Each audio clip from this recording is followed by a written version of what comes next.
தேவனுடைய பரிசுத்த நாமத்திற்கு மகிமை உண்டாவதாக. இயேசு கிறிஸ்து சிலுவையின் மேல் சுமந்தார். ஏசாயா 53:5. நம்முடைய மீறுதல்கள் நிமித்தம் அவர் காயப்பட்டு, நம்முடைய அக்கிரமங்கள் நிமித்தம் அவர் நொறுக்கப்பட்டார். நமக்கு சமாதானத்தை உண்டு பண்ணும் ஆக்கினை அவர் மேல் வந்தது. அவருடைய தழும்புகளால் குணமாகிறோம். 1 பேதுரு 2:24 சொல்லுகிறது, நாம் பாவங்களுக்கு செத்து நீதிக்கு பிழைத்திருக்கும்படிக்கு அவர் தாமே நம்முடைய பாவங்களை சிலுவையின் மேல் சுமந்தார், அவருடைய தழும்புகளாலே குணமானீர்கள். இயேசு கிறிஸ்து பாவம் அறியாதவர், இயேசு கிறிஸ்து பாவம் செய்யாதவர், இயேசு கிறிஸ்து பாவிகளுக்கு விலகினவர், இயேசு கிறிஸ்து பாவங்களை வெறுக்கிறவர், இயேசு கிறிஸ்து பாவிகளை சிநேகிக்கிறவர், இயேசு கிறிஸ்து பாவங்களை சுமந்தவர், இயேசு கிறிஸ்து சர்வலோகத்தின் பாவங்களுக்கும் பரிகாரி ஆனவர், இயேசு கிறிஸ்து பாவங்களை மன்னித்தவர், இயேசு கிறிஸ்து என்னிடத்தில் பாவம் உண்டென்று உங்களில் யார் என்னை குற்றப்படுத்த முடியும் என்று சொன்னவர்.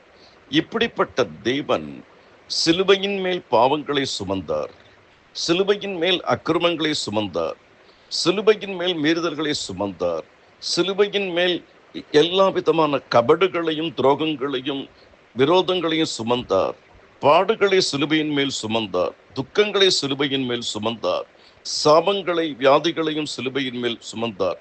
அதனால்தான் நீங்களும் நானும் இன்று அவருடைய தழும்புகளால் குணமாகிறோம். ஒவ்வொரு விசுவாசிக்கும் 4 விதத்தில் ரட்சிப்பு அவசியம்.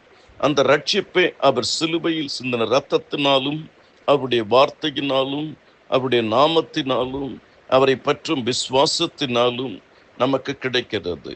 பாவத்தின் தண்டனையிலிருந்து ரட்சிப்பு, பாவத்தின் பிரசன்னத்திலிருந்து ரட்சிப்பு, பாவத்தின் பிடியிலிருந்து ரட்சிப்பு, பாவத்தின் சுகம் இச்சையிலிருந்து ரட்சிப்பு, பாவத்தின் வல்லமையிலிருந்து ரட்சிப்பு. இயேசு கிறிஸ்துவின் இரத்தம், இயேசுவின் வார்த்தை, இயேசுவின் நோக்கி ஜெபித்தல், இயேசுவை பற்றும் விசுவாசம், பரிசுத்தாவின் அபிஷேகம், பரிசுத்தமும் மேலே நமக்கு சொல்லப்பட்ட காரியங்களில் இருந்து நமக்கு விலக்கி காக்கிறது. கர்த்தாவே, உமக்கு விரோதமாய் பாவம் செய்யாதபடி நான் உமது வாக்கை இருதயத்தில் வைத்தேன்.